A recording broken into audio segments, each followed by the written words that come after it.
लहानांपासून मोठ्यांपर्यंत सर्वांनाच भेंडीची भाजी आवडते। भेंडीची भाजी ही वेगवेगळ्या प्रकारे बनवता येते। आज आपण अशीच ड्राय मसाला भेंडी बनवणार आहोत। ही तुम्ही टिफिनसाठी सुद्धा नेऊ शकता। चला सुरू करू।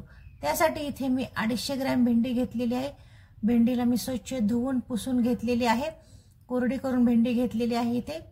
आता भेंडीचे या प्रकारे मी काप करून घेतलेले आहेत। जास्ती मोठे पण ठेवायचे नाहीत आणि जास्ती छोटे पण ठेवायचे नाहीत। कढईमध्ये 2 चमचे तेल गरम करून घेतलेले आहे। यामध्ये आता ही भेंडी घालायची। भेंडीला आपण शॅलो फ्राय करून घेणार आहोत। मीडियम गॅसवरती भेंडीला शॅलो फ्राय करायची। 5 ते 6 मिनिटे भेंडी शॅलो फ्राय होण्यासाठी लागतात।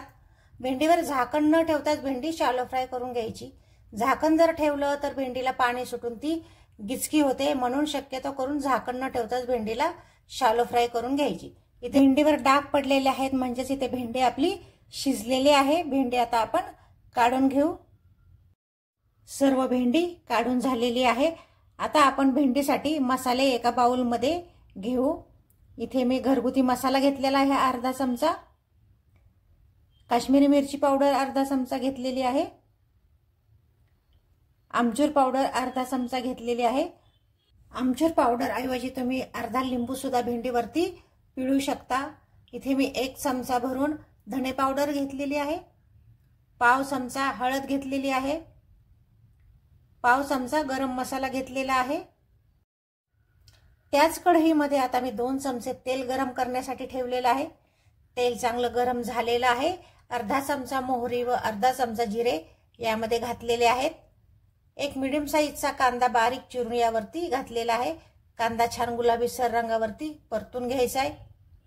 आता यावरती आपण शॅलो फ्राय करून ठेवलेली भेंडी घालायची।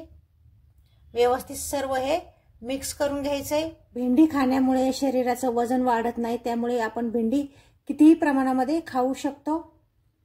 आता यावरती आपण मिक्स केलेले मसाले घालून घेऊ। चवीनुसार आता मीठ घालू।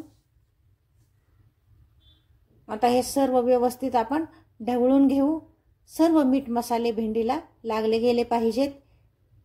भेंडीमध्ये बऱ्याच प्रमाणामध्ये पोटॅशियम असतं, तसेच व्हिटॅमिन सी असतं, त्यामुळे आपल्या शरीरासाठी भेंडी खाणं हे फायद्याचंच ठरतं। इथे आपली भेंडीची भाजी तयार झालेली आहे। व्हिडिओ आवडला तर नक्की लाईक करा। पुन्हा भेटू अशाच नवीन रेसिपीसह। तोपर्यंत धन्यवाद।